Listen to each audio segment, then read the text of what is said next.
So it is now 6:30. The recording has begun.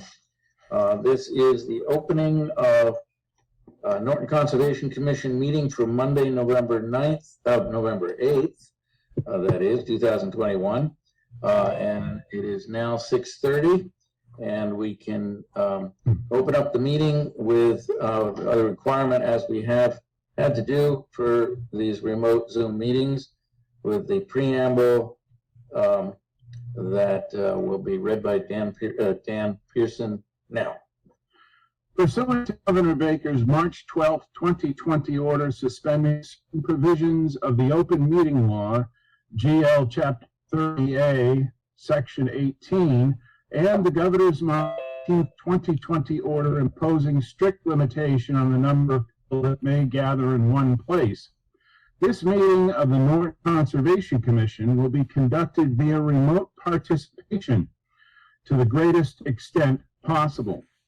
Specific information and the general guidelines for remote participation by members of the public and/or parties with a right and/or requirement to attend this meeting can be found at the end of this agenda. Members of the public attending this meeting /hearing virtually will be allowed to make comments they wish to do so during the portion of the hearing designated for public comment by raising their hand virtually or pressing *9 if participating by phone. Now, in-person attendance of members of the public will be permitted, but every effort will be made to ensure that the public can adequately access the proceedings in real time via technological means. In the event that we are unable to do so, despite best efforts, we will post on the Norton Cable website, www.nortonmediacenter.org, an audio or video recording, script, or other comprehensive record of proceedings as soon as possible after the meeting. All right, thank you, Dan. So our members participating tonight are myself, Julian Kadish, Chair, Lisa Carrozza, Vice Chair. We have Dan Pearson, Ron O'Reilly, Carrie Schneider, and I think that was all that could attend tonight. We also have Megan Harp, our assistant, on the Zoom meeting, and our director, John Thomas. In general, I'm sure it looks like pretty much everybody is a normal meeting attendant, but in general, there will be opening of a public hearing in which a representative of an applicant will present. Commission members will then ask questions, and at that point, we can open up the hearing to general questions, and we'll go over how to raise your hand, which is going to the participants list or the reactions list. There will be an option to raise your hand, which we will be able to see and allow you to ask your questions or make a comment.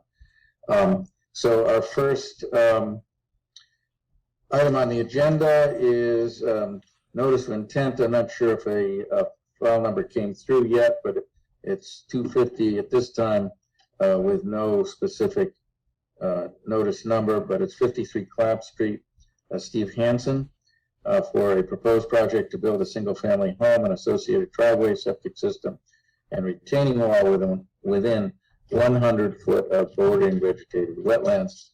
And do we have a representative of that applicant? Yes, Nathan McGuire. I'm just with Goddard Consulting here on behalf of Hansen Associates, who's the applicant for the owner of the property, Scott Eisner, both of which are on the call. And I'll just do a quick screen share of the plans.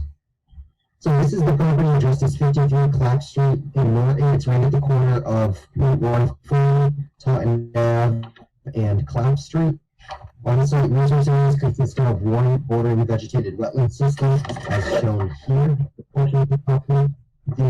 There's a question with the DEP filing. We did just receive that this morning, and I forwarded it to John Thomas. It's 250-1087.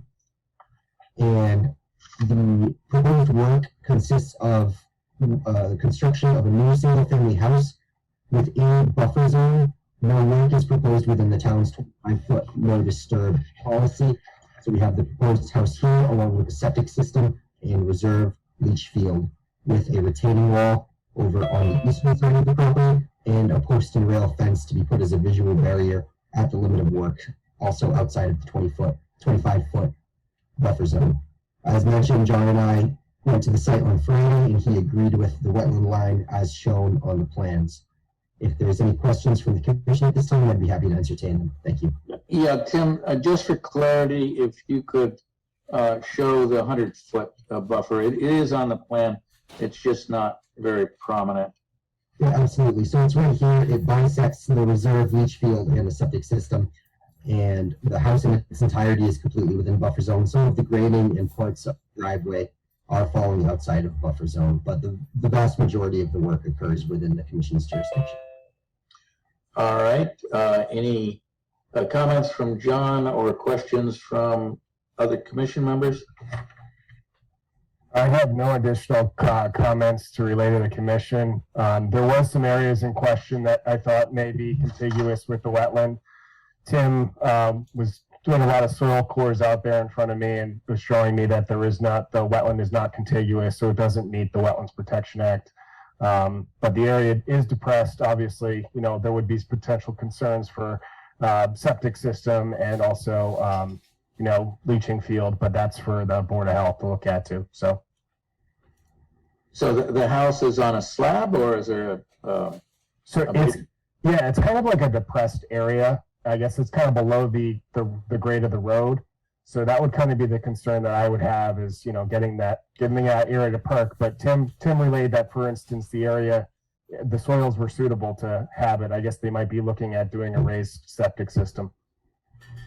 That's correct. For the area that John's referred to that did have a little bit of water in it was over right near the property boundary over here, and the septic system is well away from that. There is a little bit of fill coming in to raise the house a few feet, as you can see the proposed contours here. So as it's designed, we don't anticipate that being a problem this time. So there's not a full basement, in other words? No. Yeah, that would be a challenge. All right. Any other questions, comments, anything from members of the audience? Let me just open up participants. This is a pretty straightforward project, so I don't see any hands raised. So unless there are any further questions or comments, I think we have all the information needed potentially to close this. Is that, I think there was the number was outstanding, but anything else that would require that we continue this that you can think of, John? I mean, the only special condition I would really want to administer to this would be just making sure they get all the proper local and state permitting needed to do the project through the other boards. Yeah, that's often not something. Yeah, that's often not something that has held up our closing. But any comments from commission members? I'm comfortable that they'll need to get those just to proceed anyway. So, other board members comfortable with closing tonight? I'll make a motion to close the public hearing for file 250-1087. All right, we have a motion made by Elisa and seconded by? I'll second.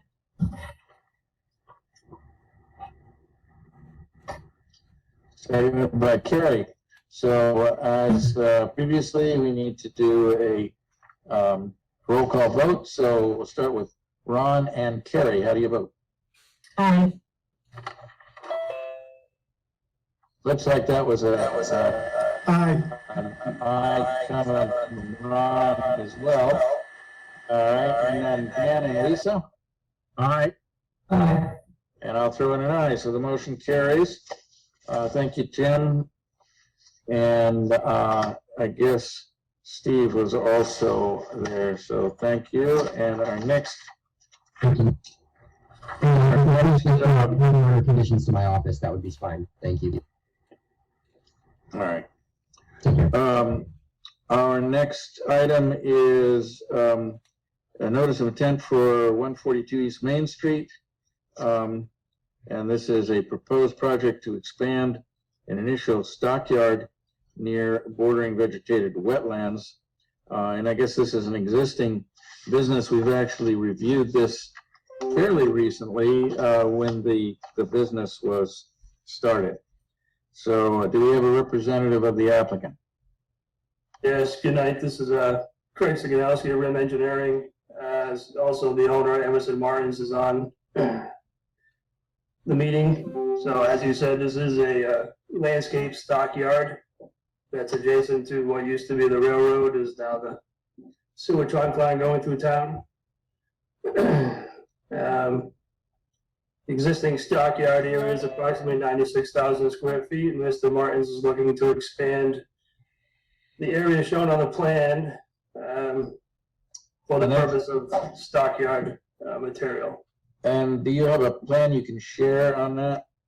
I apologize, I don't have it on my computer. I was just wondering if Mr. Thomas could share it with.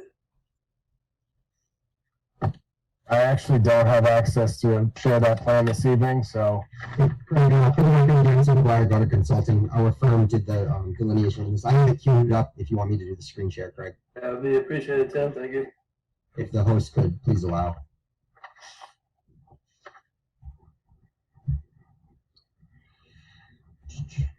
Just give me 1 second. Yeah, we have this handout, of course. Yeah, but that's not in everybody's agenda, so. Sure, yep.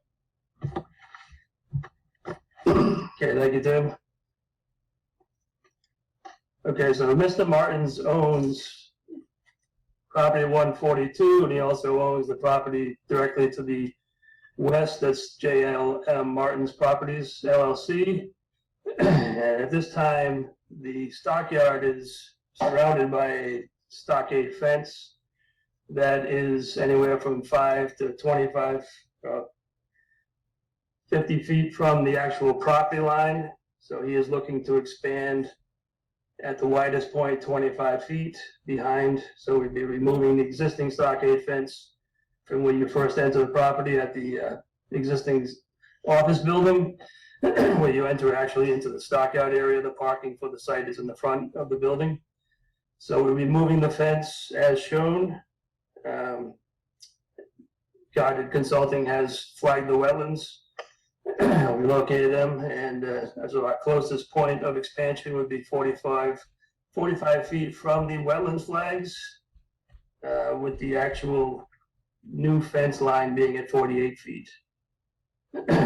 Right now, we'll be looking at clearing 4 trees out of the area and removing the top and subsoil to replace it with a gravel crushed stone mix, which would match the existing stockyard area. The entire site is gravel. There is no pavement on the property. So we are looking to remove the existing core material behind the fence area that would be used for the stockyard and replacing it with approximately 311 cubic yards of gravel. The expansion area is just under 6,000 square feet. What we're calling for is either a landscape wall, or what he has behind the existing stockade fence is a rolled berm that's wrapped in heavy-duty filter fabric material. The only problem with that is over time it does collapse. So what we're looking to do is to back up the proposed gravel area with some type of a berm that will keep the gravel from running off towards the wetlands area, and then we'll grade it towards the existing building at a slight slope, 2 to 3%, and about 10 feet from the edge of the expanded area. We're calling for a series of stone lined trenches that would contain 2 4-inch PVC pipes perforated to allow the water to drain in, filter through, and infiltrate into the existing gravel parking lot. And once that's done, a new stockade fence will be put at the edge of the expansion. Do you have any questions? Any questions from members of the commission, or John, do you have anything to add? So I can add this. I actually went out there last Friday. I don't have any concerns regarding the delineation. It's more so what's currently there in the area that they plan on kind of, I guess, expanding into. There's a lot of invasive species, and there's a lot of old historic debris, some old tires, things of that nature that are being stored there. You know, it'd be good to have those all removed and cleaned up prior to doing any work. You know, especially the invasive species, it's part of, you know, making sure being good stewards, making sure that the area is clean and free of all sort of invasives. Okay. So, John, are the invasives within the footprint of where they want to expand? Yeah, there's Japanese knotweed and Oriental bittersweet that was prevalent in the area of concern. And how would you recommend that they remove those? By using, well, I would prefer they use some sort of wildlife or scientist, someone that can apply and knows how to deal with them, give us some sort of idea and methodology with how to remove those and when to remove those. So it's kind of something that I'd like to see, you know, just kind of get a sense from them. Okay. So, do you plan to undertake this work this winter? I believe Mr. Martins was looking to work on it as soon as possible, and he has agreed to remove any invasive species that the town would like to see removed. Whatever method you recommend, I'm sure he would follow. Well, I think what John's trying to say is that, you know, as the consultant, you would have to come up with a method. And maybe we can just add it as a condition that prior to start of work, that you submit it for review and approval. Okay. The question I had, so you're calling out for landscape retaining wall, looks like it's about 5.5 feet in height. What, 4.5 feet, what is that going to consist of? Well, it'll really only be about 3 feet tall, about a foot below the surface and about 1.5 feet above the surface. Could be, he has obviously landscape material on site. Oh, I'm sorry, right, that's 1.5 foot. So it's just the use of landscaping materials that he has? Correct. That's what I would Makes sense. recommend. Since he's a supplier. Excuse me? Makes sense since he's a supplier. Correct.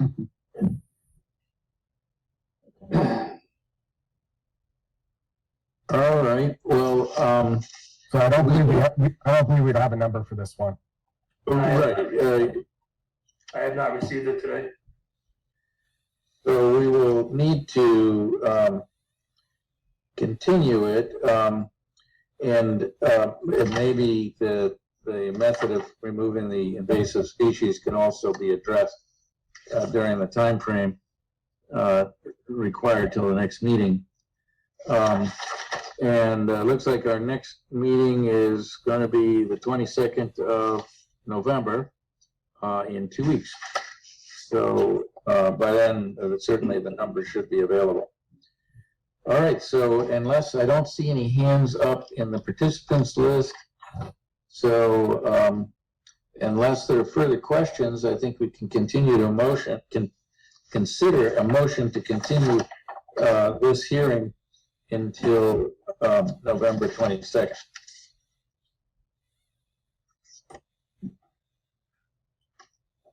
I'll make a motion to continue the public hearing for 142 East Main Street to November 22nd, 2021 public hearing. Motion made by Lisa and seconded by? I'll second. Seconded by Dan Buchan. And so again, roll call vote. We'll start with Lisa and Ron. Aye. All right, Ron gave us an aye. And then we have Terry and Dan Pearson, Aye. Aye. and I'll throw in an aye. So this hearing is continued until November 22nd. Our next item is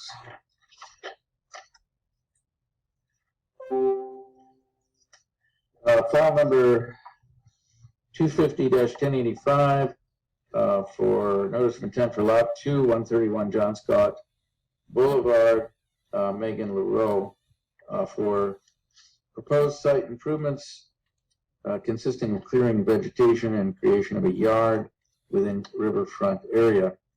The proposed project is associated with a single-family home. Do we have a representative of the applicant?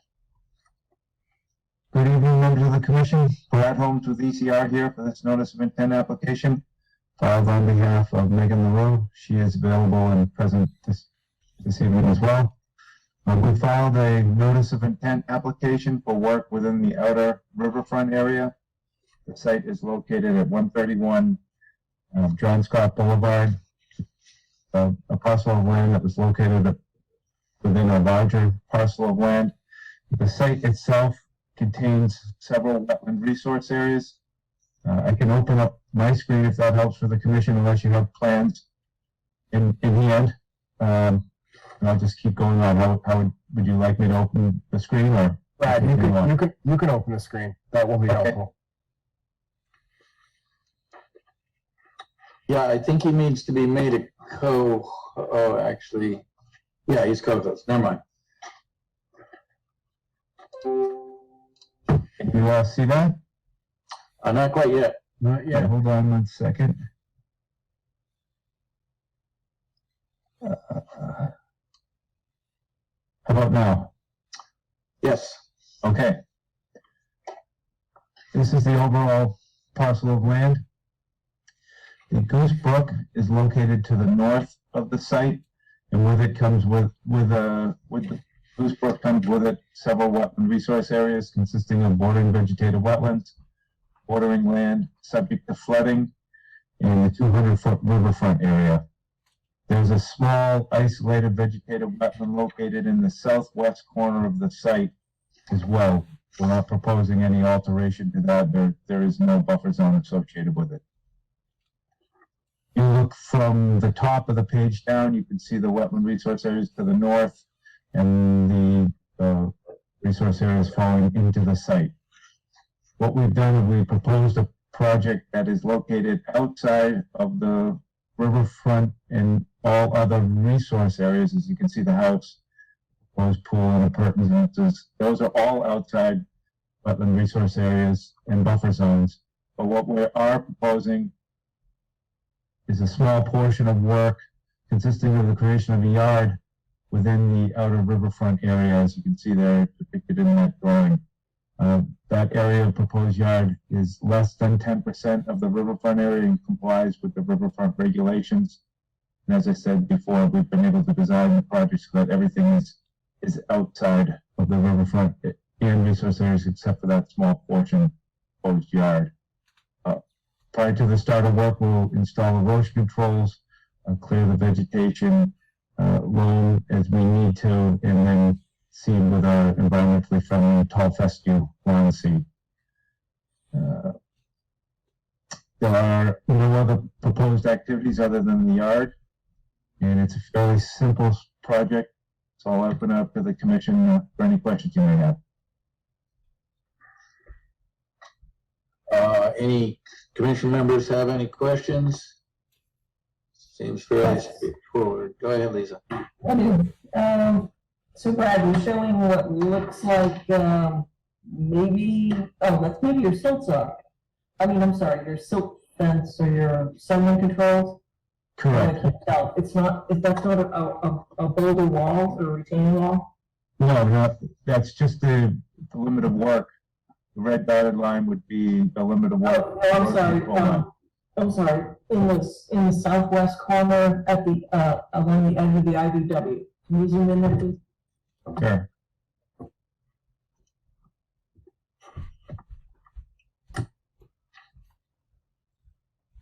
I believe again that is a erosion control line, that hay bale. I know we're not proposing hay bales, but it's a erosion control line to protect the isolated vegetative wetland. Okay, sediment control line. What is Correct. the line just below that between there and the IBW? Looks like a fence line. I have no idea what that is. Is it circles? I'm not sure if that's I'm sorry, there's a erosion control C detail. That's the erosion control line there. You see in that fence line. I'm mistaken. I'm not sure if that's what that line is. I was taking that as the erosion control line, what we just discussed.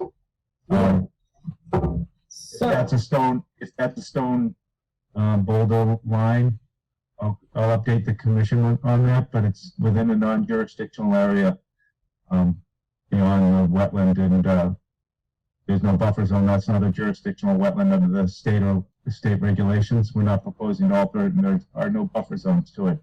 So that's Right, but if you show a plan, it would be fantastic to have it identified, right?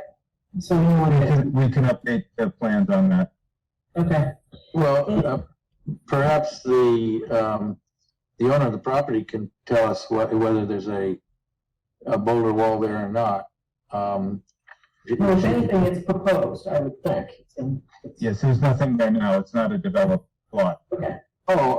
I guess I misunderstood. I thought this was an existing house, but it's not. Correct. Okay.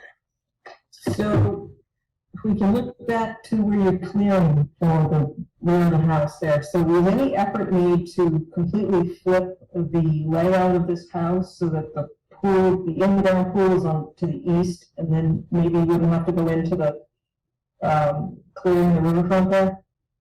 We did look at some different design alternatives. Actually, what we did was we pushed the entire project forward towards the street so that we would move the house and anything associated with like the pool outside of the riverfront area, so that all we have in there is the creation of a yard space, and it's under the 10% that the riverfront area allows. So, John Thomas, I'm gonna look for putting some type of visual barrier back there to prevent the landowner from disturbing more than what's allowed here in this application. Okay. Right now, currently, that area where the in-ground pool has like leaf litter and yard clippings and things of that nature. So I would be more than okay with putting a visual barrier, for this site, because I don't want to see that stuff being stored within the jurisdiction of the Concom. Okay.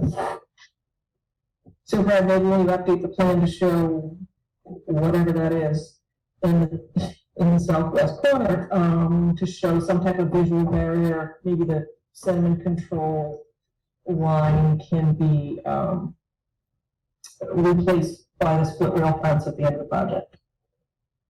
We could either go with a split rail fence or conservation markers on posts. So those don't work. Excuse me? Those don't work for us. People end up moving them, so we'd rather have the split rail fence. It's a little more permanent. We have not had luck with the posts. Okay. That's all I had. Do you have anything, John Thomas? I had them put the flood elevation on there. They're not going to be altering the flood elevation, but it was their plan has been revised. This plan that Brad has up now, the newer one came in last week. So is there a 100-year flood zone on it? Yeah, it's on the plan now. This one right here. Here it is now. There's a 2-page plan set, and you see the FEMA elevation to the top of the page to the north of the project area on the plan. Yeah. Okay. All right. I just had a question. Is the visual barrier enough to prevent future lawn clippings being stored back there? Do we need like a continuing condition so they can do it. We can definitely put that in there if the commission wants to put that condition in there.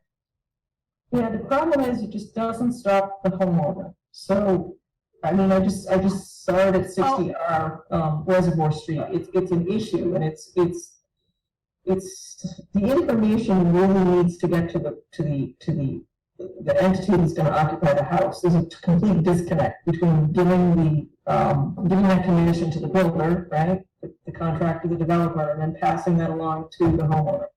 And most of them don't know. And if anybody can come up with a better way of sending that message, it would be great, because it doesn't happen. John Thomas, have you ever run into this before? Trying to get the message to the homeowner and not necessarily the builder. I just try to be nice to everybody, and that's Well, really. it's not a matter of being nice, it's a matter of getting the message to the right person. I know. When on here, I can tell you it won't happen. So you're getting the homeowner on here. Oh, okay, well, that's helpful in this case, then. Okay. If I could address the commission, my name is Gus Brown, I'm the contractor. Sure, go ahead. Thank you for entertaining my comments. With the job that I have, besides contracting, I deal with this on a regular basis. I am not an agent, but my job does let me participate sometimes in some of the things that Chairperson Lisa is talking about. I don't know if signs on trees would be something that would help, but I'm open to anything that anyone suggests to me.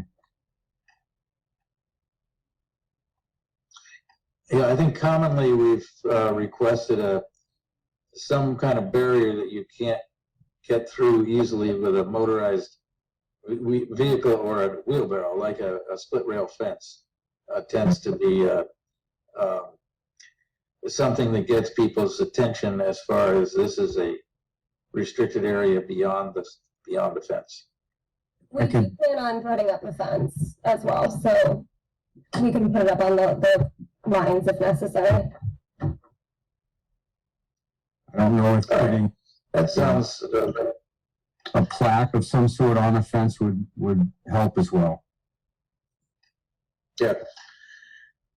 All right, so unless there are further questions, comments from the commission, I think we have all of the information that we need to review this.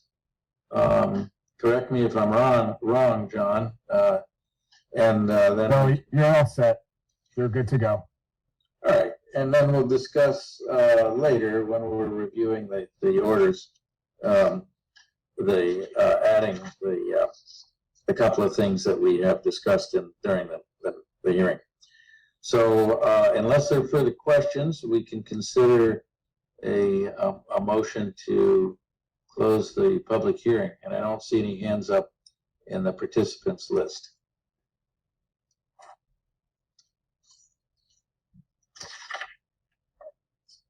You think you're making me work tonight. All right, I will make a motion to close the public hearing for file number 250-1085. Second.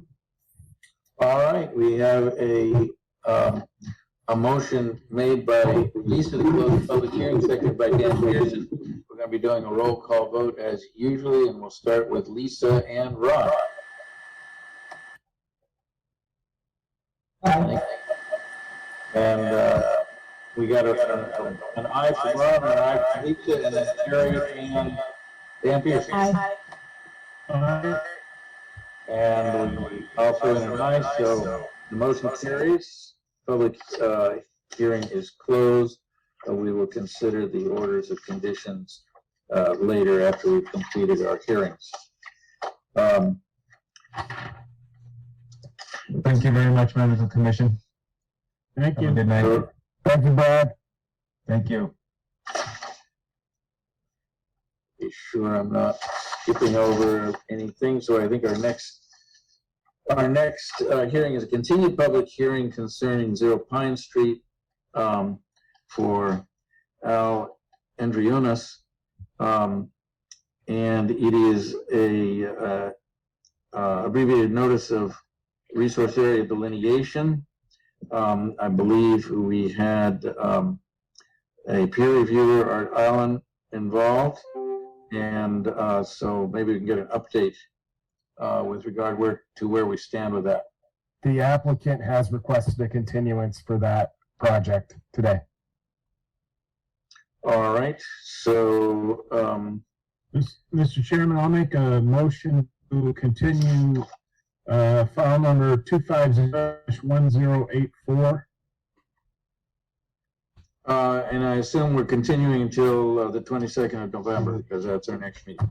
That's correct. That's correct. All right, so motion made by Dan Pearson for continuance, and we need a second. Second. Seconded by Lisa. Roll call vote, Dan and Lisa. Aye. Ron and Carrie. Aye. And also an aye. So the hearing for the ANRAD of 0 Pine Street is continued until November 22nd. Item E is also an ANRAD, which is a abbreviated notice of resource area delineation for 0 West Main Street. That came before us last meeting.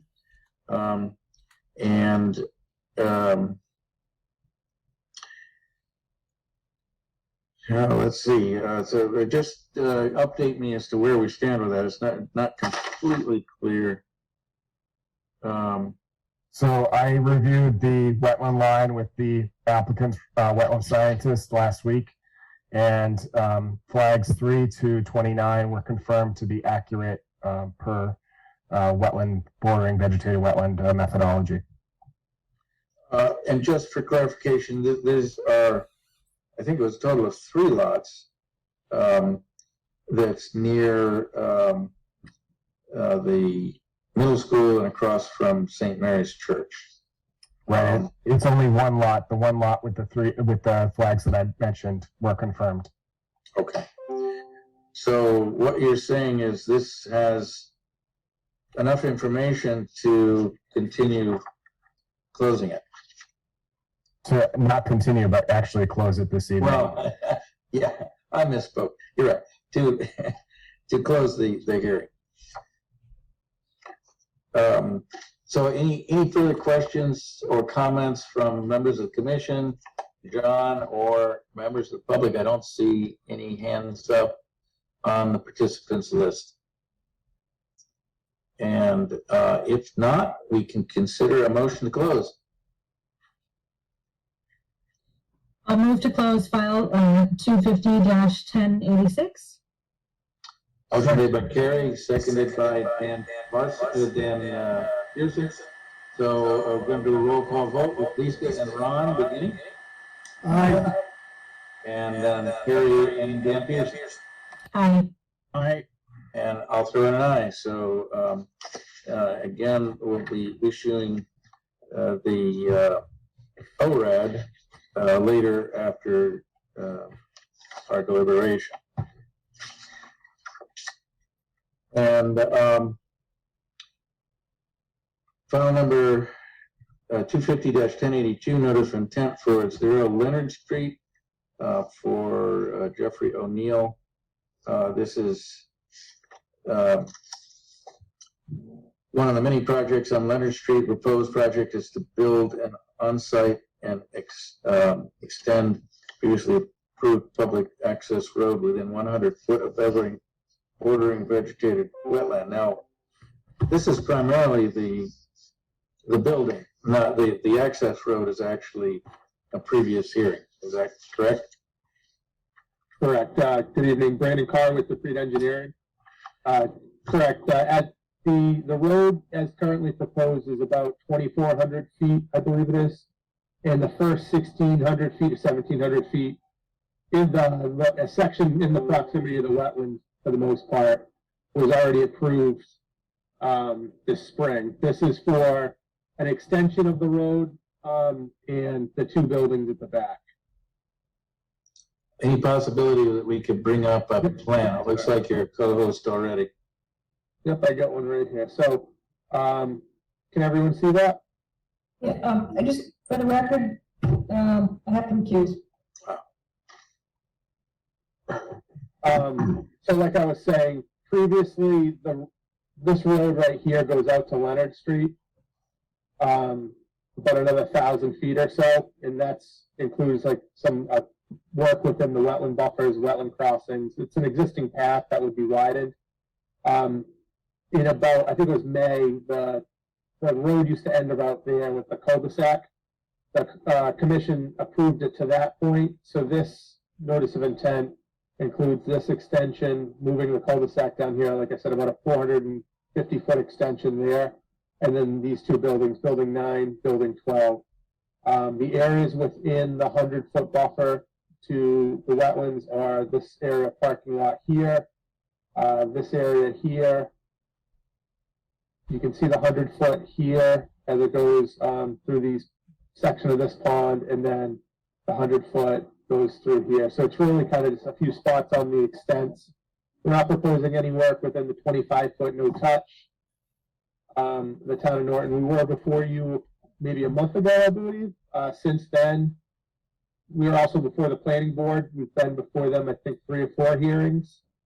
And they had commissioned a peer review by Horsley Witten, and I think in hand in hand with the Conservation Commission. Since our last hearing before you, we received those comments about 3 or 4 weeks ago. We responded to them last week. We copied John on that response. So really no major changes came out of that peer review. There was a lot of clarification on the stormwater. Couple comments related to kind of within the Conservation Commission's jurisdiction related to some of the outfalls and overflow wares from the ponds. We added some riprap, clarified some outlet elevations, and just working on a couple of the ponds.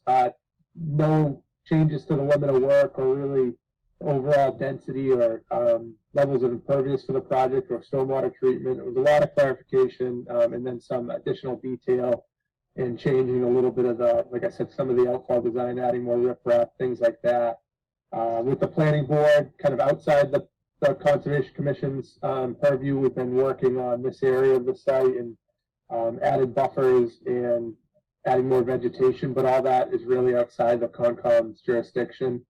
There haven't been really many changes within the 100-foot buffer since our last hearing, and unless there's been really, I don't think we've received any comments from the Concom agent or your board, but if there's any questions or future comments that we need to address, we're here to answer any questions you may have or give you any other updates if you have specific questions about any of the Horsley Witten comments or anything like that. All right, so this is still an ongoing discussion then, is that right, John? With regard to, are there really, in your view, no controversial or no still to be resolved issues with regard to, I assuming it's primarily stormwater management issues that we would be looking at, is that right? Yeah, I think what we're really waiting on is a response back from the other peer review consultant, basically stating that they're basically the applicant's in compliance with all the standards. And once we receive that, I think this will be something that we can definitely take a better look at for potentially approving. So until that happens, though, I think that's something that we should just ask or have the applicant ask for a continuance until that happens to occur. All right. So unless there are further questions or comments, we can consider a continuation until November 22nd. And I assume that would be acceptable to the applicant? Yes, that would work. All right. Mr. Chairman, I'll make a motion to continue DEP file 250-1082 to the November 22nd meeting of the Norton Conservation Commission. All right, and let the record show that there were no hands raised. Motion made for continuation by Dan Pearson and seconded by Second. Seconded by Carrie. So roll call vote, but initially we'll note that Lisa needs to abstain, and Ron and Terry. Aye. And Gary, and I'll score in an aye. So the motion carries for continuation. Thank you. Have a good night. Thank you, guys. Next item is item G, 0 Barrow Street NRAD.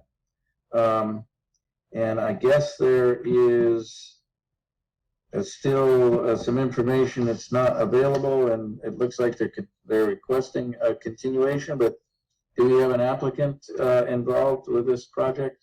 Yeah, the applicant's actually here, Ron Strosall from Oxbow. They sent a plan. They sent a plan over today. They have the plan ready. I said he can definitely, present it to the commission and show the changes that they made.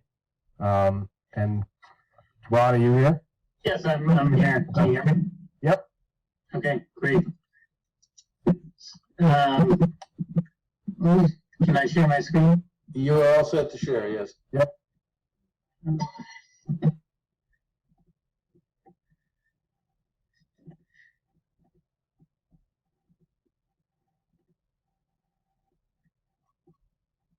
You guys see that?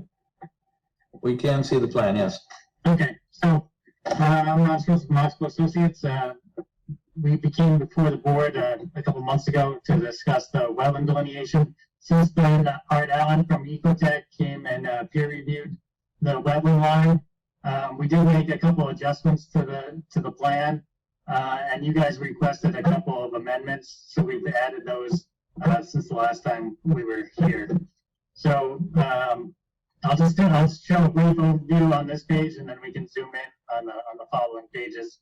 Art requested right here, right where the mouse is hovering, there's a small depression that had some wetland vegetation in it. We've added 2 flags that include that area on the E series here. And then on the C series, the line that used to go from this corner right here, approximately to this corner of the property line in this area. We've eliminated the old line, and we've added in about 15 flags that encompass this area, which there's a small spring that emanates from the ground right here, and it flows down this way into this wetland system. So we've delineated the edge of that stream and the wetland area that's surrounding it.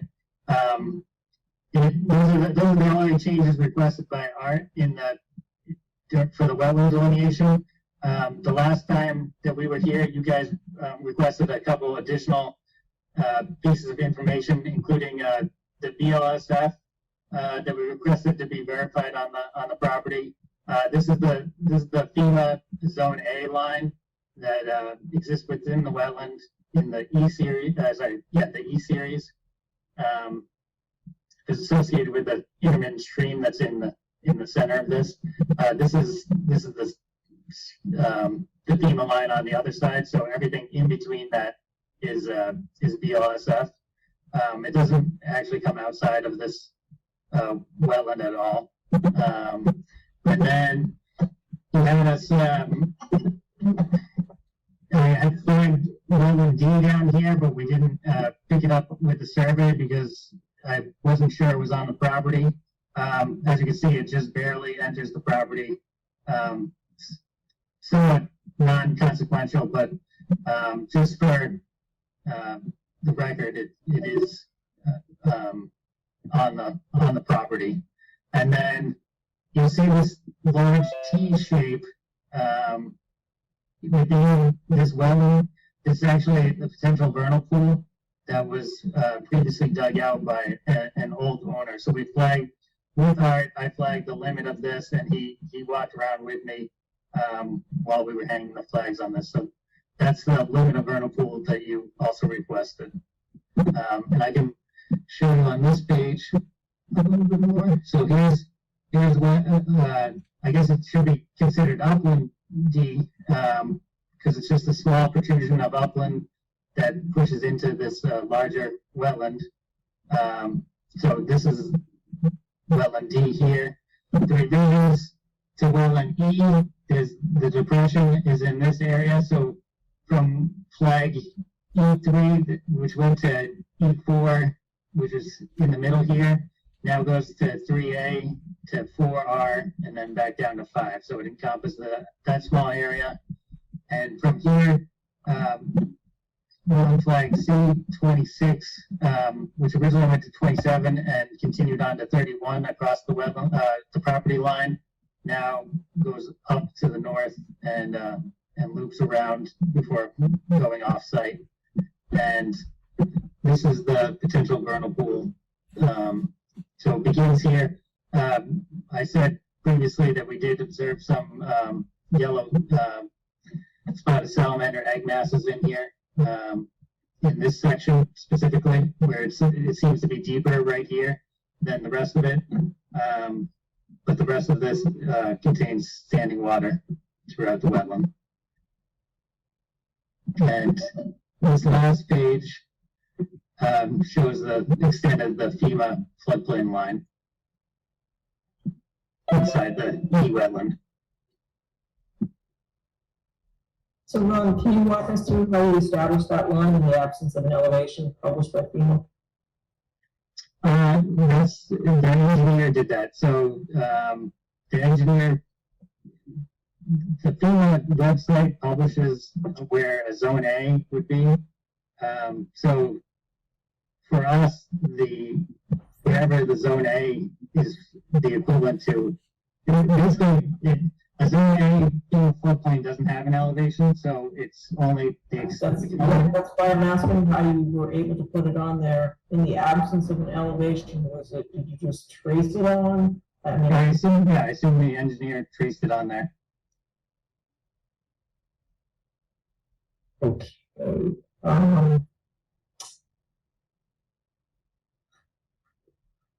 I'm not familiar with another way of putting a floodplain on there. All right, unless you run a hydro model to prove what the elevation is. Is there any evidence of where the flood zone has been in the past? I mean, typically in a wetland system, I think you probably see it landward of the BVW and not interior to it, which makes a little more sense to me. It doesn't necessarily. If the stream is small enough, then it's not a very large stream, so it's not overflowing, and there is an elevation change associated with the wetland. So there's a stream channel in the BVW. I did not see one, but there has to be some flow associated with it because there is a flood channel there, or a floodplain there. Well, you're calling it a bordering vegetated wetland, so I assume it's contiguous with some sort of stream, correct? Yes.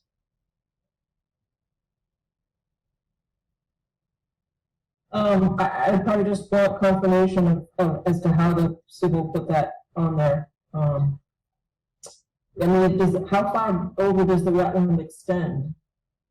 I'm just trying to get a sense. I mean, typically, again, we see a flood zone, and sometimes it's coincidental with the wetlands, and other times it's shown, landward of that.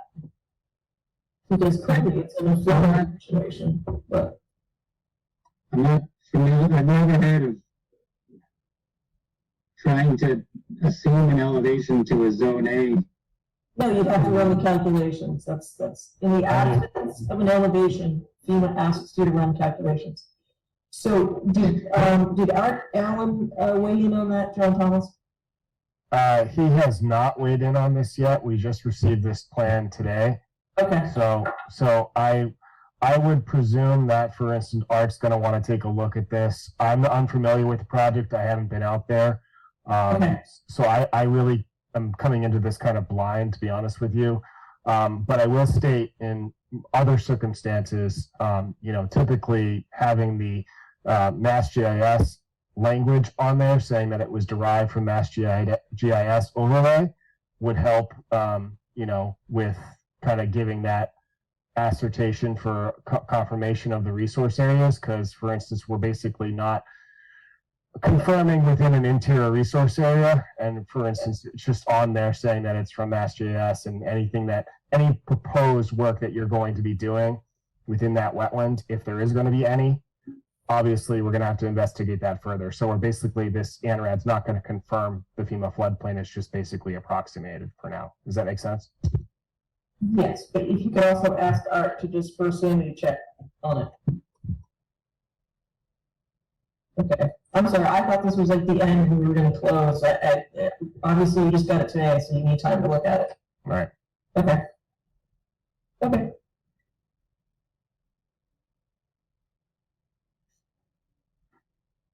Any further questions from any commission members, or I guess we can consider, yes, there is a hand up. Is it Mr. Stairs? If you unmute yourself, you can ask your question. Can you hear me? We can hear you, yes. Please identify yourself. Okay, my name is Jim Stairs. We live at 71 Barrel Street, which abuts the property on the side and the back, so we're right next to it. I wanted to just mention something that, to correct something. I'm not sure, I don't know that it means much, but the original report, and then again tonight, it was indicated that the trenches that were dug out there were done by a previous owner. That's not true at all. There used to be a cranberry bog out there, and when we moved in, it was high enough you could skate out there. A lot of the neighborhood kids skated out there in the wintertime, and the years later, maybe 10, 12 years later, so like 30 some odd years ago, a neighbor child, not a child, but I don't know if you remember Mike Smith. He was a police officer in Norton for many years, and he had a brother. He was like 30 some odd years old, but he was really mentally only 10. And he took put waders on, and he dug those channels for his boats. And I can remember one evening, one of the selectmen, it was Butch Rich, and a few of the other, some other officials from Norton, they wanted me to take them out there to show them the wetlands, because they heard there was somebody doing something. So we went out there, and he had dug these channels about 4 feet wide, 2 or 3 feet deep, and he piled what he dug up on the top. So it really lowered the water and affected the wetlands, and they were not happy about it. They were really upset, the town at the time. But I don't think there's much they could do. They just stopped them from doing it, and it's been that way ever since. So I just wanted to correct that, so that we get the record straight. It wasn't an owner that did that, And we have seen in the back of our property the spotted salamanders. We've seen a couple out back a few years ago, and so just to let you know that. I think that's about it. I don't know if that means much, but I just thought I'd mention that. So, like I said, we've been here 46 years, so we do know everything that goes on around here. So, okay, thank you. Yeah, and just to clarify, this process is not about any particular activity.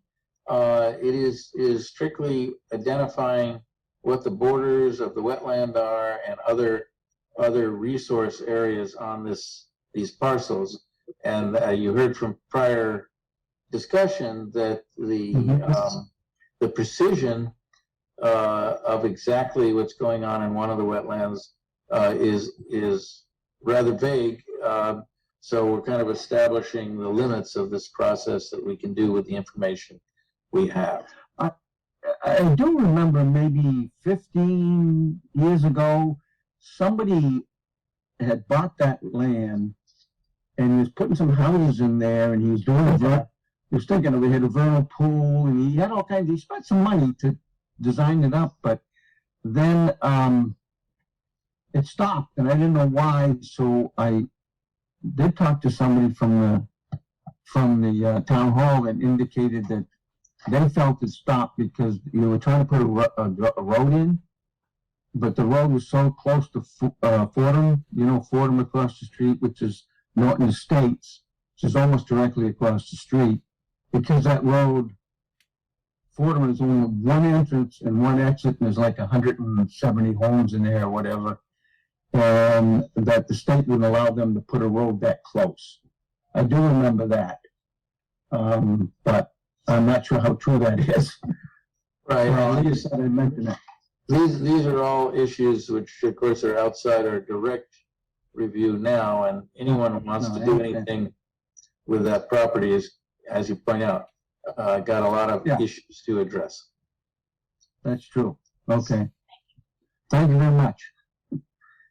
All right, so I guess we don't have any other hands up, and it sounds like there is material outstanding that needs to be reviewed, so we need to consider a continuation of this, and I'm assuming that's something that would be acceptable to the applicant.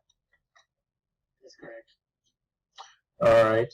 And then, so unless there are further questions or discussion, we can consider a motion to continue this file number 250-1081 until November 22nd. I'll make that motion. Motion made by Lisa and seconded by? Second. By Carrie. So roll call vote. We're going to start with Ron and Lisa. Aye. I think that was an aye from Ron. Is that right, Ron? Okay. And then Dan Pearson and Carrie? Aye. Aye. And I'll throw in an aye.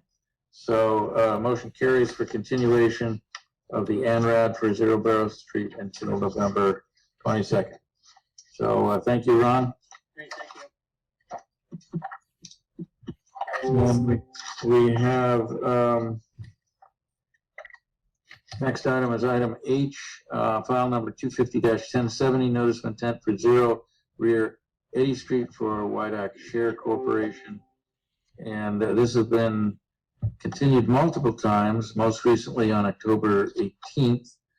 And it's a project to construct common driveway and a total of 4 duplex units with all of the associated utilities, etc. And there is a peer review in process. And is there any update to be given, or they are just requesting a continuation? Update is that they are requesting continuance. The applicant's consultant's here, but we can probably talk to them 2 weeks from today. Unless Tim wants to say something. No, I'm on for another project later. It was our understanding that we were going to proceed with the November 22nd hearing for this project. Yep. All right, so we can consider such a motion. Mr. Chairman, I'll make a motion to continue DEP file 250-1070 to the November 22nd meeting of the commission. Motion made by Dan, seconded by? Second. Seconded by Ron. Roll call vote, start with Ron and Lisa. Aye. Aye. And then Dan and Carrie. Aye. And I'll throw in an aye. So file number 250-1070 is continued until November 22nd. And now we have request for certificate of compliance for DP number 250-1025, lot 3, Leonard South subdivision. And again, a large, complicated project, but it appears everything is now complete. Is that correct, John? Based on what I could see, it seems like they're in compliance with all the stipulations that were addressed in the original order conditions. They sent us all the documentation that was requested for closeout of the project. Therefore, my recommendation to the commission is to issue a certificate of compliance. All right, unless there is further comment or questions, we can consider a motion to issue that certificate. Mr. Chairman, I'll motion to issue a certificate of compliance for file DEP 25-1025. Motion made by Dan, second by. We'll do a roll call, second by Ron. So we'll do a roll call vote, and I believe, Lisa, you will be abstaining, is that correct? All right, and Ron? Aye. And we have Dan and Carrie. How do you vote? Aye. And I'll throw in an aye, so the motion carries for issuing a certificate of compliance. As we are required to be in remote, I think our vote is sufficient for a signature on the certificate. Is that your understanding, John? That is correct. Okay, so our next item is also for the Leonard Street project, but is for Lot 6, the request for a certificate of compliance, file number 250-1028. So this has some information awaiting, is that correct? Yes, I believe the applicant is aware of the two things that are still outstanding for the certificate of compliance. I guess there was the flood certificates that was part of the original condition, and then the grassland management report. So I'm just waiting for that information from the applicants.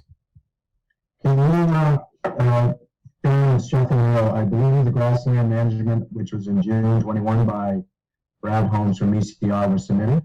Okay. And based on further conversation is, I believe that my understanding is the elevation certificates on the land site, usually elevation certificates are only for buildings. Okay. So that was sent in an email and submitted off to you folks. Okay. I'll have to go through the records a little bit more to get familiarized with that. But if that's correct, then does the commission feel comfortable with issuing a certificate of compliance pending that I have those documents? I would be okay with that. And I'm assuming, any commission members other than Lisa, because it's, again, I expect an abstention from Lisa on this. So, yes, I think we can depend on you to just review that information before the certificate actually leaves your office. So unless there's further comment or question, I think we can consider a motion to issue the certificate of compliance for file number 250-1028. Mr. Chairman, I'll make a motion to issue the certificate of compliance for DEP file 250-1028. All right, motion made by Dan Pearson and seconded by? Second. Seconded by Ron. So Dan and Ron, how do you vote? Aye. And the record will show an abstention by Lisa and Carrie. How do you vote? Aye. And I'll throw in an aye, so the motion carries. Thank you very much. You're welcome. Appreciate it. All right, and we have a mitigation plan next on the agenda, 54 Plain Street. I'm not familiar with this, so somebody will have to orient me on this. Tim McGuire here again from Goddard Consulting here for the applicants, AMPS Electric. I can do a quick screen share of the plan, if that's acceptable. Sure, yeah, I think your co-host, go ahead. Just getting it up now, thank you. So we received, Tim McGuire, wetland scientist from Goddard Consulting. I'm here for AMPS Electric. This 54 Plain Street was an approved solar project that the commission had approved. Originally, before AMPS took over, there was another contractor who began doing a little bit of clearing prior to the staking out of limited work. So here's where the roadway comes in from Plain Street. And there's just a little bit of clearing that occurred, and there's a picture within this restoration plan. As you can see, just a bit of clearing over here by the entrance. Now erosion controls have been established. We received word from Jennifer Carlino, the previous agent, just that prior to her issuing a stop order, she wanted us to essentially do something about it. So we proposed this restoration plan to revegetate the area with native shrubs and some herbaceous layer as well, along with seed mix. So we're just seeking the commission's approval to proceed with this restoration plan. Are there any questions from the commission? Yeah, I think we need to see this in the context of the plan that showed the proposed work. This is just like in space somewhere. So can we go back to the original plan that was approved? Can you show the area that was disturbed on those plans? Yes, so I have a previous iteration I can pull up real quick in which we sent this to Jennifer and we received some revisions. So some of the plantings are different, but I can pull this back up. Yeah, I think whatever. And this is, go ahead, Lisa. No, I was gonna say, whatever you're presenting should be part of that package, because again, it's, so is that supposed to be no disturb? I'm not getting a full picture on the full plan. So this is the access area here, the road to the solar area.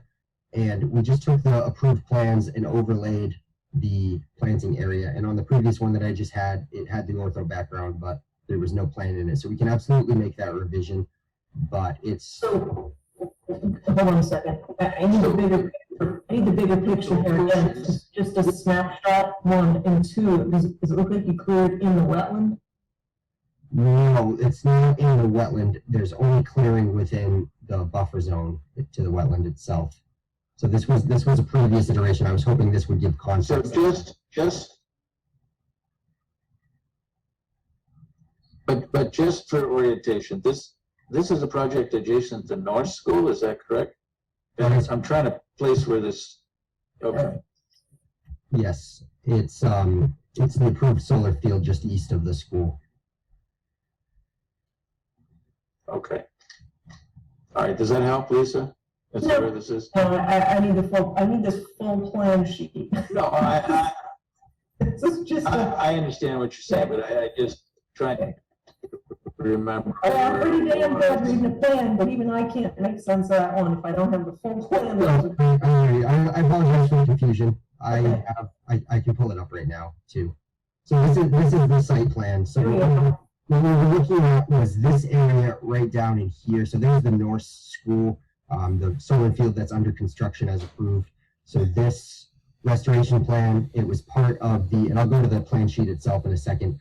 It was just right of this. So here's the corner of the walkway here. Again, the previous contractor before AMPS got in did a little bit of clearing but beyond the limit of work, and we're seeking to have this area revegetated. It's all within a buffer zone. There were no impacts to the wetlands.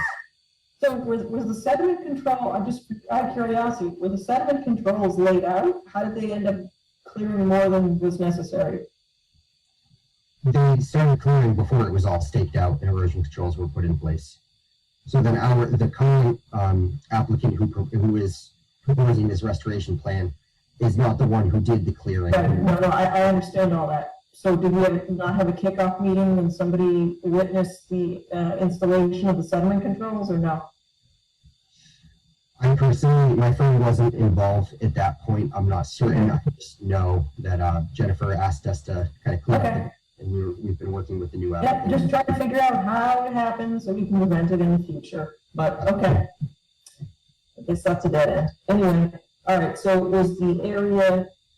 Now I have this in context, so if we could put that plan together with this one, so that if we pick it up someday, we'll know which plan it affects, which plan sheet, and it's in context. Now you can zoom in to rework. I'm sorry, do you want to pull back up the plan? The plan that you originally presented, now that we have it in context, yes. Sorry about that. I think what Lisa's asking for is a site plan. Translate for me, John. What did your hands play? Because I don't know. I will provide direction. Is that I think she's looking for an overall site plan zoomed out, but then obviously a, one of those little boxes that calls a call out box. I guess that's what she's asking for. Is that's kind of what she would be envisioning for the commission in the future. Okay, we can absolutely come back with a plan showing that. We'll show a zoomed out locus of the area, hopefully for some more clarity, and then a zoomed in area in which we'll be planting. Thank you, Tim. Did I understand that correctly? Yes, I believe that would suffice. Okay. But in terms of looking at the what's currently up there, I mean, what is the approximate dimension of this area that you're putting all this in? It's approximately 5,600 square feet. But it would be, I mean, how close are all these plantings? I mean, some of them are pretty large, have the potential to be very large trees. And I'm just wondering how close tree to tree it is. So Army Corps of Engineers wetland standards for wetland replication area plantings were followed at about 10 feet on center for these. There is a lot of existing vegetation, so we didn't cram them all in together as much as we could. And there is language within the plan that articulates that the supervising wetland scientist will, in the field, use discretion in terms of exactly where the plants will go in accordance with existing vegetation and trees. I don't know. Upland restoration, correct? Not wetland. Correct. We follow the standards used in wetland replication construction, but this indeed is an upland restoration area. It looks like a piece of it is crossing into the wetland at A10. That A10? Yes, I see that. This was a previous iteration. That could have been a GIS error. I showed this plan for the sake of orienting on the plan. We'll have that addressed as well. So this isn't the final reiteration we're looking at. It was an interim plan? Yes, I believe so. Well, they're going to be changing the plan to meet what is being requested. So this is obviously not the final iteration. Okay, so is there any vegetation that has to be removed in order to create this restoration area? Or is this all stripped? This entire area stripped? No, it's not stripped. There still is topsoil out there, and there's some low-lying grasses, and there are a few big red maple and red oak trees out there. I'll show you some of the pictures again that were included in the narrative. So you can see there are quite a few large trees. The majority of this area, this isn't stripped. There is the topsoil there with the few herbaceous material growing. So this is the area in between that we're proposing to plant. And the discretion that I was describing earlier was in regard to some of the existing trees here. And it's kind of hard to see from this picture, but there is a shrub or two in between as well. Okay, so obviously you're not taking any of that down when you restore it. That's correct, we are not. There is a brush pile that was stored on site as a result of this clearing. And it was Jennifer's wishes that she verbally told us in the field to have that just spread across the area for purposes of wildlife habitat after the plants are put in place. Okay. Well, my reaction is just that the trees that have the capacity to become very large trees are very closely spaced in the proposed plan, and I suppose that would be fine. But when they become mature trees, they're really not healthy trees. But I'll approve whatever the commission feels comfortable with. So you'll be bringing this back before us in a more final version? Absolutely. Okay. All right. I mean, does anyone else have a comment about, 10 feet on center for red maple and red oak seems just a little dense. Well, how much, if I may, Mr. Chairman, difficult will it be just to have a fewer little less vegetation in this area? Yeah, I think when it comes to trees that can be, it doesn't take too many years before these trees will be 20 to 40 feet tall, and if they're spaced 10 or even 20 feet apart, they really can't thrive, and it becomes just a total mess. But you know, I'm assuming you had a couple of other things that were smaller plants that would be appropriate for undergrowth on that list. Is that right? That's Yeah. correct. Wasn't there too big cinnamon ferns for the herbaceous layer along with the cedars Yeah. as well? But if the commission would like to see fewer of the big ones, the red maples, oaks, and white pines, we're happy to subtract some of those from the plan. Yeah, I just think it becomes a jumbled mess when you have, I mean, obviously it'll look good when you first plant them, but then they get very dense very quickly and it becomes a mess. Sure. Yeah, I'm almost inclined to cut them in half, the larger trees. Just cut them directly in half. I mean, based on that picture, Tim, that you were showing us, I mean, a lot of the vegetation trees that are already there are going to overshade the overstories, and they're not really going to be able to, you know, grow as well as they could in a, you know, an open story area. So I think it would probably be better to kind of shade that area out with low-lying shrubbery and herbaceous community. Sounds good to me. Okay, so we'd like to see the trees halved, the quantities halved here, so 7 for each instead, or completely replaced with. I honestly think that that's going to be a better suited area, and obviously, you know, maybe get some more herbs or herbaceous plants to kind of fill in when you're doing construction and whatnot for this. Now, are these all going to be by hand, or are they going to bring in a machine to do that? These will be hand planted. Okay, good.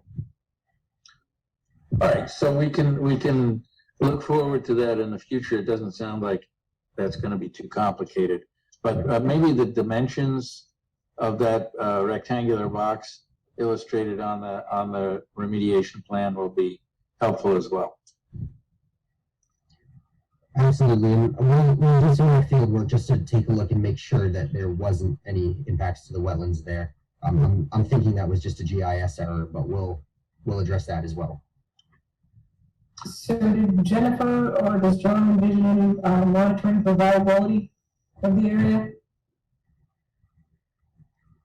I would opt to take a look at monitoring this. Oh, you do have monitoring. Okay. The standard 2 years of monitoring. Yeah, it's usually standard. All right, so unless there are further questions or comments, we can look forward to seeing you. I don't know if we have to put this officially. Well, John, you can just throw it on the agenda whenever the information's available. Yep, I will. We can get this to you prior to the 11/22 hearing. We'll get that well in advance of that. Sounds good. So I don't think we needed to vote on that, and we'll look forward to seeing you again, Tim. All right, thank you very much for your time tonight. Have a good night. You bet. All right, so our next items are related to issuing orders of conditions and orders of resource area delineation. I think we have, well, first item is the lot 2 at 131 John Scott Boulevard for Megan LaRoe, and that was not included in printed form in your agenda, but it was sent out in electronic form. Both the general conditions and then the special conditions. And the special conditions is a little bit intimidating. It's a total of 7 pages, but not anything really controversial. So I don't know if everybody had a chance to review this, or any comments, questions? If the commission prefers, I can tailor back the special conditions. That was the boilerplate that Jennifer provided me. So I can definitely take a shot at making it a less, more intimidating. You're talking about the administrative conditions 11 through the end, correct? Yes, yes. Yeah, that took a long time to develop those, but, Well, I mean, it's not hard to get through them. It's just that, I don't know if the owner of the property ever reads them. But yeah, it covers everything. in case they omit something, we can at least point to a condition in case they inadvertently mess up, right? Yeah. It covers us on many fronts, but, so we're going to add the split rail fence, John? I think it should be mandatory for that work. Obviously, there's a sensitive, it's kind of a steep slope actually, and it kind of just steep slope. And then, for instance, they are already storing lawn clippings and yard waste on the property. So I thought it would be helpful, in the future to kind of have that barrier up to prevent any sort of additional encroachment within the resource area. So we should come up with a condition that reflects that. We want to tell them to replace the sediment control line with the permanent fence. Yeah, I thought I added a condition stating that it should wrap around the limit of the vegetated limit of clearing. Oh, did you add it as a condition to we just discussed it tonight, I don't know how we could have, but. Yeah, it should be in that list of conditions. Oh, which one is it? I don't have it in front of me, actually, to be honest with you. Yeah, I'm looking through it. We're gonna be voting on it, right? So you're gonna be taking notes on it? I'm confused right now. Aren't we debating it? I'm not debating it, but aren't we looking at it to issue? Yeah, I mean, we have this list, so we could just note that the condition delineating the barrier, possibly split rail fence, will be at the, what was it, the limit of disturbance? This says, your barriers consist of a post and no pressure treated fence. Okay. So in my recommendations to the commission, I said the conservation visual barrier is recommended to establish the limit of work and limits of lawn and yard area within the riverfront area. So we can add that as a condition. Yeah. All right, so that can be added as an amended special condition, as an amendment to the special conditions. That's if the commission's comfortable with that. Yeah, I think that's what we want to say. Yeah. All right, so. How you're introducing the findings, but I just have a question. So one, we talk about bank, and we don't say anything about it at the end. Two, we talk about BVW, we say BVW alteration is not proposed. Land under, we don't say anything. BLSF, we say not proposed. And then riverfront, we don't say anything. So I just wanted to be consistent.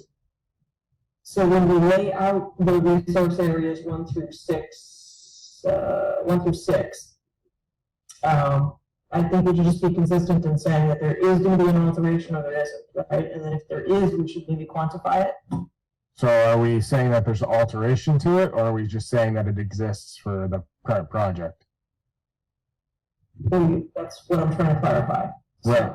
So I'm just taking over from what Jennifer had outlisted there. So I typically would not put in BVW or anything of what is going on. I would just list what the conditions are for certain activities. This is a lot more, I guess, integrated into what is currently on the property. So I guess from what I'm trying to get my hand on is, I'm okay with not quantifying what resource areas are on there for notice of intent permits. If you feel that it's necessary, we can do that. And I will evaluate kind of what resource areas are on the property and which ones may be subject to conservation jurisdiction, and then, for instance, which ones may be impacted. So I guess I'm just asking kind of what you want me to put in the special conditions at the same point. Right, well, the way you have it is fine. What I'm saying is, in and of itself, it's inconsistent, right? So for instance, we talk about bank. Bank has been identified, right? Right. Last sentence under bank should either be no bank alteration is proposed, or there's bank alteration proposed, right? Because then we go to the next one with BBW. BBW, the last sentence is BBW alteration is not proposed. So I guess for each one, we should, if we're going to say it for some, we should be consistent and say it for all. Okay, so About the alteration, that's all. It's just getting used to each other's, this is the All right. first time you probably had to. I will list what resource areas are part of the project, and then I will list which areas are being altered and which ones are not being altered. Okay, yeah. Yeah, it's 99% of it's here. It's just that last sentence with those, that's all. Okay, Yeah, but of course, the project is bound by the plan submitted, so, I mean, I'm comfortable either way, because that's, Julian is, and this is a big disconnect in the wetland world.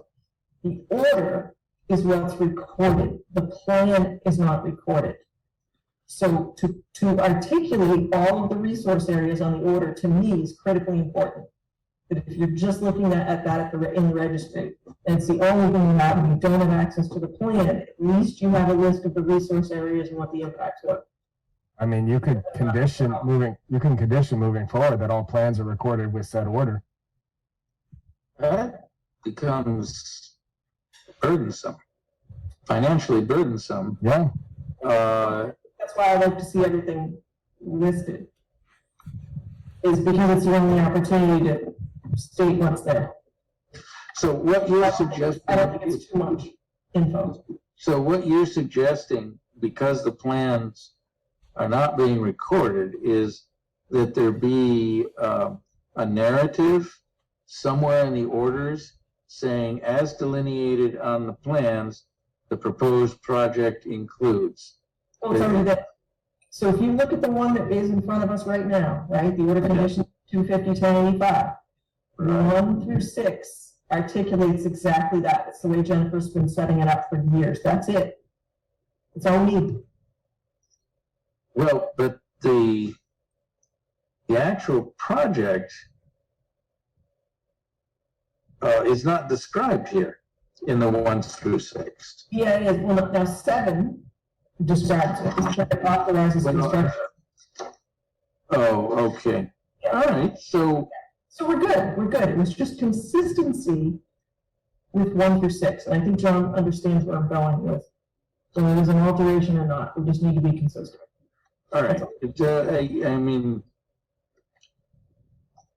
all right, yes, okay, you're making it explicit, and, all right, that's fine, That's the only comment I had on those, is just the consistency with the findings, and we wanted to add the split rail fence reference. okay.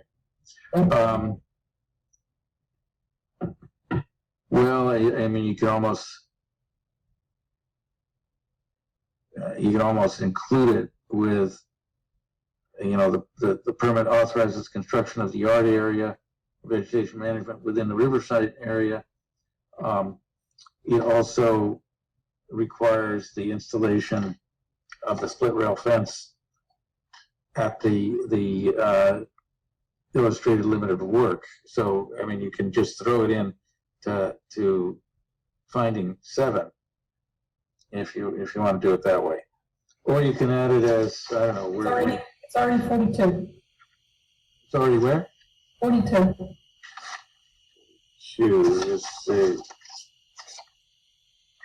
Shoot. Oh, okay, yeah, all right. All right, so we're done. We're done. I can make a motion. Okay, all right, well, why don't we do that? All right, I'll make a motion to issue a draft order of conditions as with changes as discussed for DEP 250-1085. We have a second. Second. We have a motion made by Lisa, seconded by Carrie, to issue the slightly modified orders for file number 250-1085. We'll begin with Ron and Carrie. How do you vote? Aye.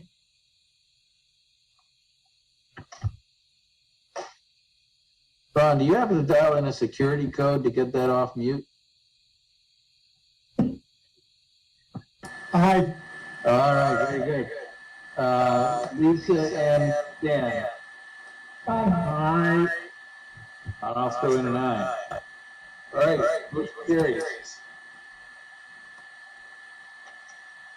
All right, so we now have file number 250-1086, ANRAD for 0 West Main Street. So I didn't print this, but there were what, 3 items in the special conditions on the ANRAD? Yes, and I had a comment on one of them. Believe it or not. John's looking on his eyes. So number 2, the commission scheduled 2 public hearings. I would change that to held. Okay. We can schedule all at once when we held it, you know.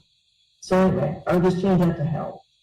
So Julian, so to the point of including the resource areas, I mean, this is a perfect example, even though it's an ORAD, right? So of course you want to articulate the resource areas here, but it's kind of why it's important to make its way to the notice of intent as well, for the same reason.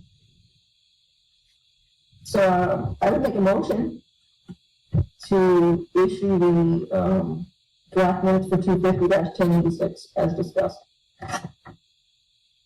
All right, Lisa makes the motion. Who's the second? I'll second. Motion made by Lisa, seconded by Dan Pearson. Roll call vote, starting with Ron and Carrie. Aye.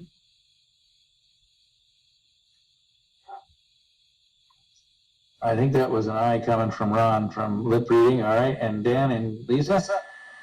Aye. And I'll throw in an aye. So that motion carries to issue the ORAD for file number 250-1086. So lot 3 of Leonard Street South. This is not something we previously talked about tonight, I believe. Is that correct? You all voted in favor of issuing the certificate of compliance. All right, so we're done with that then. Yes. So I guess I see. So it's item 3. Okay. you've already done that. The 53 Clap Street, that's one more that you can add to that, and then let's see, what else was it? It was one, 53, so we don't have a draft for 53 Clap Street. you do not, because I was in anticipation of getting Right. a DEP number last week when I sent you everything. All right. Well, we don't have to do it tonight. We can do it next meeting, and it will, because we didn't. Let's see. Next meeting is 2 weeks, so we don't have to issue it tonight. You're still in the window. We're good. Right. All right. So we'll do 53 Cloud Street next time, and we have 2 sets of minutes to review and we approve. And the first set was September 27th, and I think we tabled that last time because I think, Lisa, you raised concerns about the details of denying the Bernie and Phil's hearing because it was going on for more than 2 years with no apparent prospect of new information. So I saw that was in that set of minutes, and I'm assuming there are no further questions or concerns with regard to that. Unless, All right, anyone else have questions about September 27th? Just two very small things. On page 3, in the italic text, the third sentence from the bottom, Dan Dole asks, are we requiring markers or signs rather than odd signs? Odd signs would be interesting. Well, medically, OD signs are need to be explicit, but doesn't relate here. And the other one is page 5, really easy one. The very bottom of the page, the site layout. Layout is one word. Okay. Well, you can lay out in the sun, but I see your point. All right, so those minor changes, I assume, can be made. Hey, at least we didn't have any Latin to deal with tonight, so far. So far, that's right. There's some on the next one. All right, everybody have comments for the next round?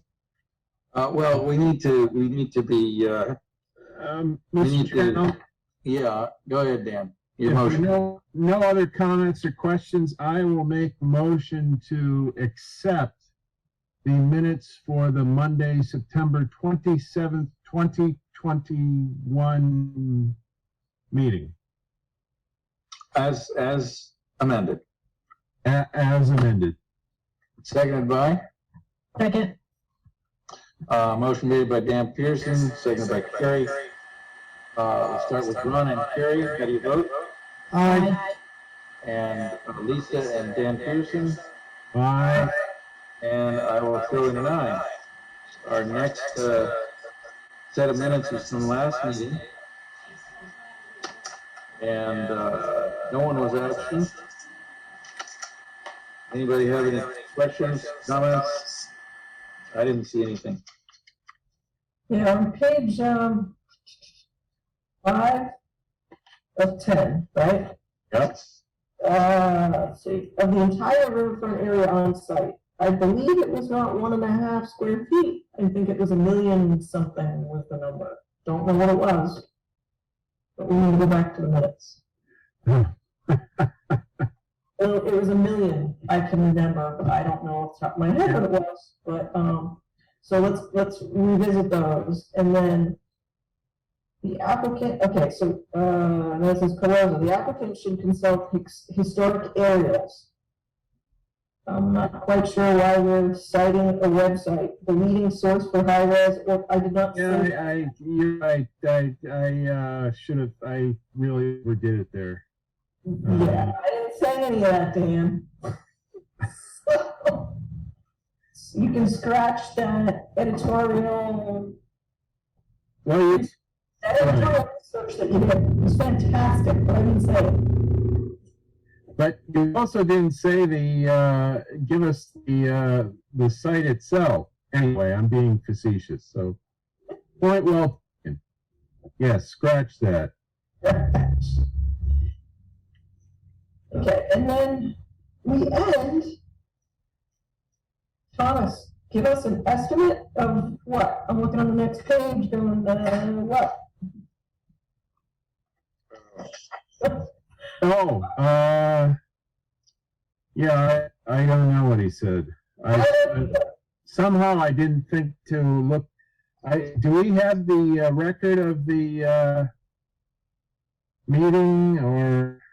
So is this the Latin part? No. It's in English, but we just can't fill in the blank there. I don't know. So I I think we have to table this one, Dan. I don't know what that is. And then,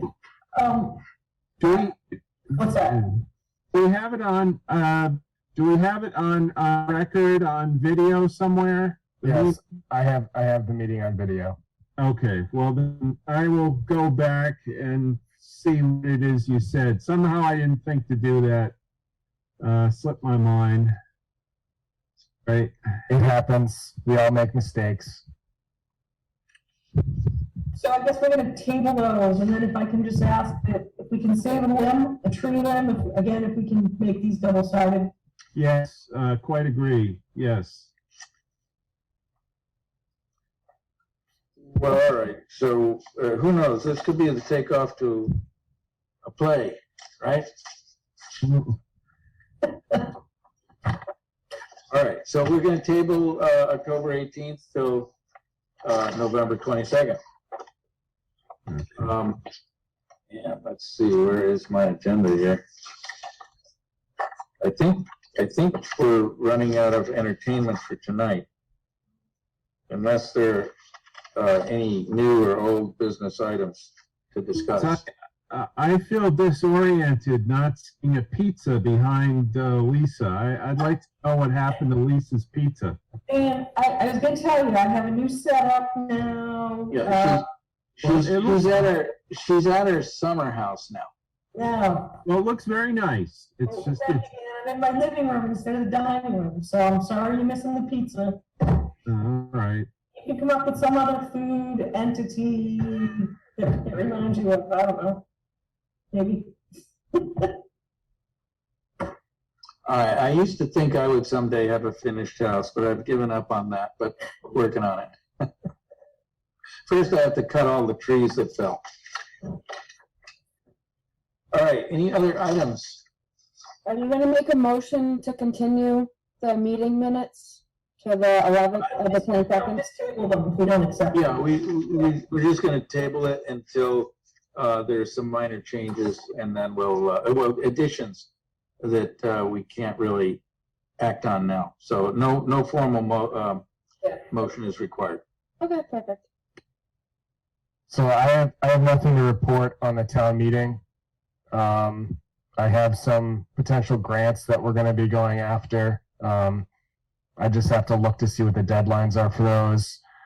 Going to be working closely with the planning office at looking at opportunities for both the joint board kind of grant opportunities, and then the Barrowsville Dam. I got a call from somebody, I guess the landowner, and they didn't respond back to my call, but I would presume they're going to be coming to us because the EAP was due for their dam and asking us again.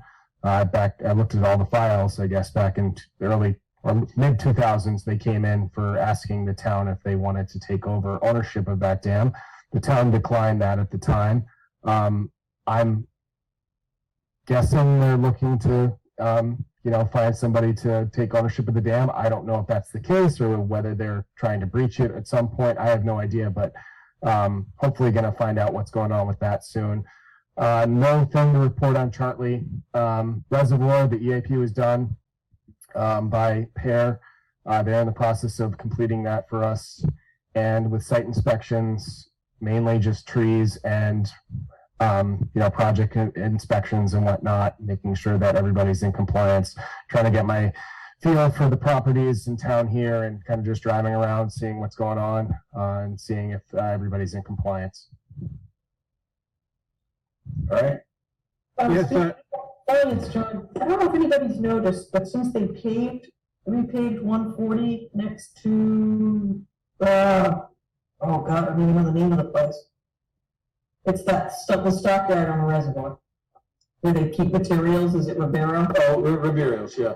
Yeah, there's a tremendous amount of tracking, and you couldn't see it before they repaved, right? Because it blended in with the pavement. Mm-hmm. I don't know if you want to take a drive by there and see if they can maybe put down some stone. Yeah, I'll take a look. There's a tremendous amount of tracking. There's no curbing on that road, so it's going right into the drain every time it rains. Right. So. All right. Unless there are other comments, we can consider a motion to adjourn. Well, I would just quickly like to ask, he sort of answered the question already, but John, how are you adapting to the center verse here? Is it, how do you like Norton? I like Norton very much. I like the people that are here. It's a very nice community to work in. The town hall is great. Everybody that I've met so far is very welcoming, and I think we're going to have a very good close-knit group working together, and hopefully there's going to be a lot of more potential opportunities, for the town and all the residents here that live in it. And I thank you all for being volunteers. I know how much it takes out of your time and busy schedule, especially with all of you that are busy yourselves. So I definitely value and appreciate everything that you do to contribute to conservation and making sure that the world is a better place. Well, here's your opportunity to trash talk your prior town. I'm not going to do that. Just kidding. All right, well, let us know, big things, like if the truck breaks and if the truck works. Oh, speaking of which, the truck is dead.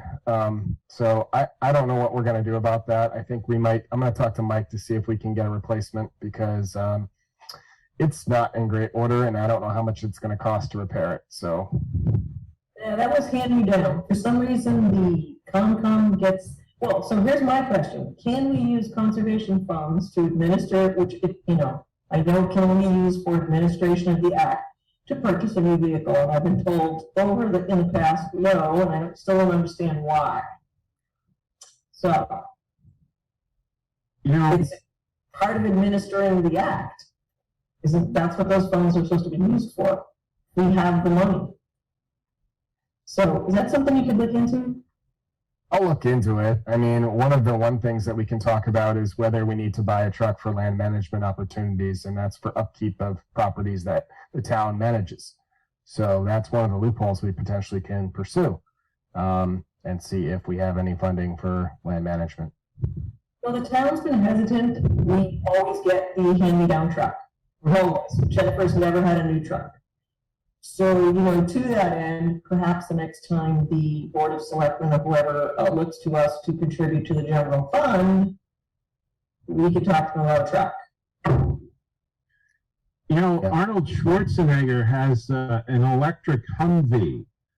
So that would be something we might consider, an electric Humvee. That I would get around in that, John. I don't know if I can use an electric Humvee, but it's I'll put it this way: it's worth discussing, and it's worth starting that conversation now, because God knows how long it's going to take. Right. So another potential topic of discussion that we should bring up is the I don't know what we want to call Edith Reed, but I went over to that facility this past week, and a lot of that, besides the lodge, it's in really bad shape. A lot of the platforms and a lot of the overhangs and shelters, they need a lot of TLC. So I don't know what the commission wants to do with that, but I think it's definitely, if we're ever going to try to bring the camp back into compliance or do anything in the future with it, some of them are falling apart and they're not safe. So I just thought I'd bring that to the commission members' attention. Terry, you have some friends in the Girl Scouts, don't you? Can they? Yes, the Girl Scouts.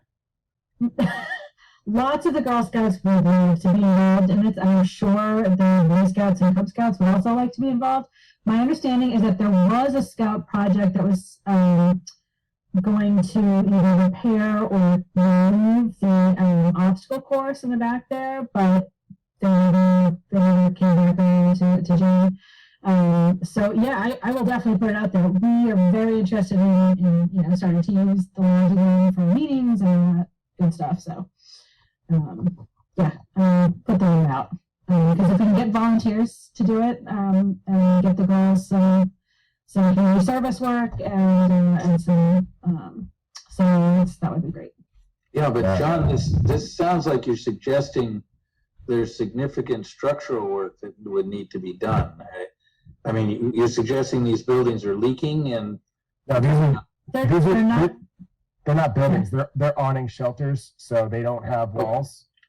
All right. The platforms themselves, there's not enough adequate spacing between the platforms when they were constructed. So, for instance, all the water is retaining on the surface, and it's rotting out all these platforms, and a lot of them are collapsing in on themselves. I see. because they were poorly constructed and they didn't allow for infiltration or runoff potential for when it rains. And that's kind of the issue that we have right now with these platforms, is that they're just, it's basically rotted wood that's sitting on the ground. And it's really useless right now. And my recommendation would be just to have a truck come in and remove it all. Maybe we can get the scouts to help us, dismantle a lot of these platforms, and then under supervision, of course. But I'd be more than happy to lead the charge with that, along with Carrie and the scouts. I mean, that's definitely something we can do. Pick up right where Jen left off, and hopefully we can bring this, I guess, camp back into compliance. It's just we're going to need some funding for kind of getting this camp back into compliance. I guess there was a old pool on the premises. Looks like that was filled in.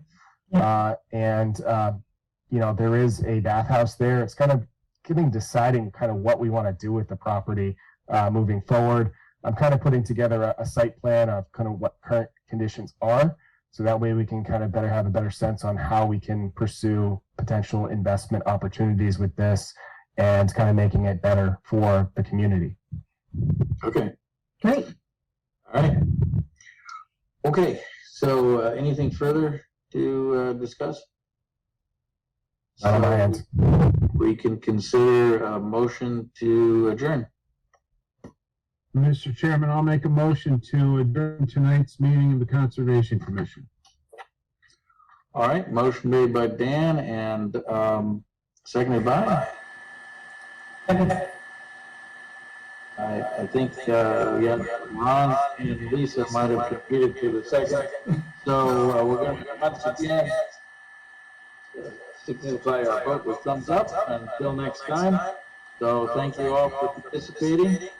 And I don't know if some of the other people listening are looking at possible applying for membership on the commission, but keep it in mind. All right, good night, guys. Good night.